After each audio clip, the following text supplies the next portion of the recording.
ইভা, ইভা, ইভা তুমি কিন্তু খুব খারাপ করছো ইভা। ইভা আমি বলে দিচ্ছি, ভালো হবে না বলে দিচ্ছি। তুমি এত নিচে নামতে পারো না। তুমি আমার স্ত্রী, এই বাড়ির বাড়িওয়ালা আমি, আর তুমি বাড়িওয়ালি। তুমি কি করে আমার কাজের মেয়ের হাজবেন্ডের সাথে এটা করতে পারো ইভা? খুব খারাপ হয়ে যাবে বলে দিচ্ছি। আরে কে বলেছে ভালো হচ্ছে না? ভালোই তো হচ্ছে, তোমার চাইতে বেশি পড়ে। আমার না খুব মন চাচ্ছে কাজের ছেলের সাথে একটু রোমান্স করতে। তুমি শুধু তাকিয়ে তাকিয়ে দেখো, কিছু বলো না। ছি ছি ছি ছি, তুমি এত নোংরা, এত জঘন্য। এটা তো আমি আগে জানলে তোমাকে বিয়েই করতাম না। আহা, তুমি কেন এভাবে বলছো? আমার তো ভালোই লাগছে কাজের মেয়ের হাজবেন্ডের সাথে রোমান্স করতে। তুমি কিছু বলো না, শুধু তাকিয়ে তাকিয়ে দেখো আমরা কিভাবে রোমান্স করছি। দেখো দেখো, আমি বলছি কিন্তু খুব খারাপ হয়ে যাবে। তোমার কপালে কিন্তু শনি আছে। আর এই যে এই যে এই যে বাচ্চা, এই যে তোর যে আমি কি করব সেটা কিন্তু তুই তুই দেখবি আমি কি করি। খালি আমাকে একবার একবার ছেড়ে দে, দেখ আমি কি করি তোর। কেন তোমার কেন এখন এমন লাগছে? তুমি যখন কাজের মেয়ের সাথে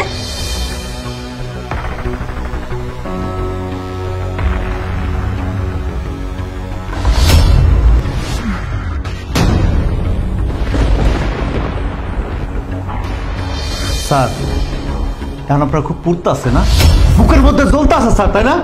এই একইভাবে না আমারও জ্বলছিল যখন আপনি আমার বউর সাথে এমন নোংরামি কাজ করছিলেন।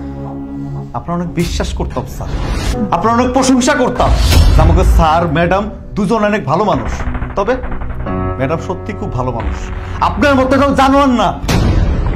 কেমনে করে পালেন স্যার?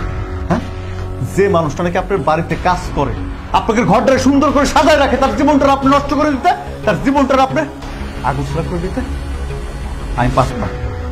আমি পারতাম আপনাকে পুলিশে দিতে, আমি পারতাম সাহেব আপনার সম্মানটা নষ্ট করতে, কিন্তু সেটা করি নাই। এই যে ম্যাডাম দেখতেছেন না, ম্যাডাম আমাকে শিখাই দিছিল এই যে ছোট্ট একটা নাটক করছি মাত্র। ম্যাডামের সঙ্গে আমার কোনো অবৈধ সম্পর্ক নেই সাহেব। আমরা গরিব মানুষ, পেটের দায়ে মানুষের বাসায় কাজ করতে হয়। আমার বউর আপনার বাসায় পাঠাইছিলাম কাজের জন্য অনেক বিশ্বাস করে। আপনাকে মতো বড় লোক যদি আমাকে মতো গরিব মানুষের ইজ্জতের দিকে হাত দেয়, তাহলে বিশ্বাস কোথায় রইল? হ্যাঁ, বিশ্বাস করে আর কেউ কখনো না মানুষের বাসায় কাজে আসতে চাইবো না। খালি আপনাদের মতো কিছু জানোয়ার আছে এই ভয়ে।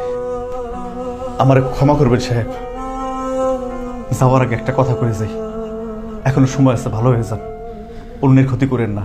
কথায় আছে না, অন্যের জন্য কুয়া খুললে সেই কুয়ায় নিজেকে পড়তে হয়। কথাটা মাথায় রেখে আসি আসি ম্যাডাম।